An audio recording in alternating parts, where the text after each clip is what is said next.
continuer notre apprentissage en CSS avec les modèles de boîte CSS pour Basic Bols Model en anglais est un module CSS qui définit les boîtes rectangulaires, y compris leur zone de remplissage avec les paddings et les marges qui sont générés pour disposer les éléments selon les modèles de mise en forme virtuelle.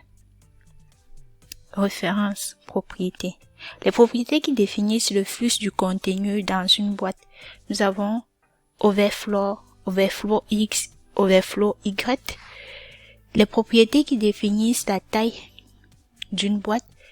On a health, width, mass, let, mass, width, min, let, min, width. Les propriétés qui définissent les marges d'une boîte. On a margin bottom, margin left, margin right, margin top, margin prime. Les propriétés qui définissent le remplissage padding d'une boîte. Il y a padding bottom, padding left, padding right, padding top.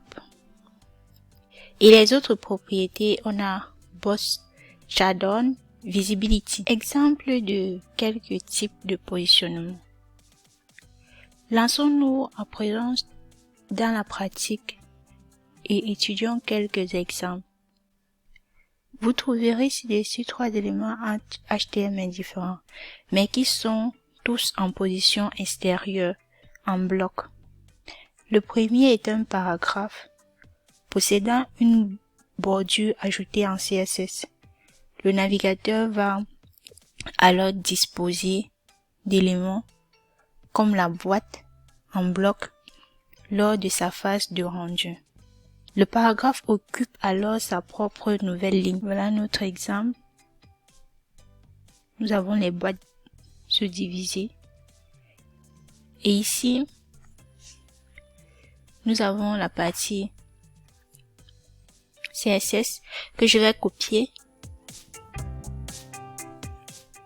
Et je vais venir coller ici. Ensuite, on va prendre la partie HTML.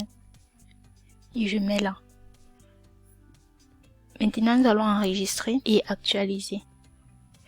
Vous voyez bien que ça a pris tous les éléments qui se trouvent dans notre exemple. Simplement parce que ici, on a un paragraphe, on a tenu compte de P. Et ici à l'intérieur, nous voyons bien qu'il y a bien P. Et si nous mettons plutôt ceci en commentaire. À partir du P, on va mettre en commentaire. Bon, j'ai mis une partie en commentaire. Et maintenant, j'enregistre. Je vais venir actualiser ici. Vous voyez que ça prend juste les éléments dont on avait besoin.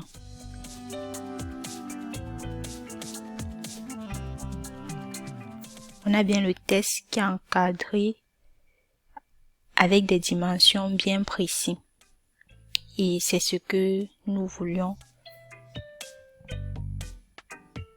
On a utilisé le border, le padding, le list style, le display pour le bloc.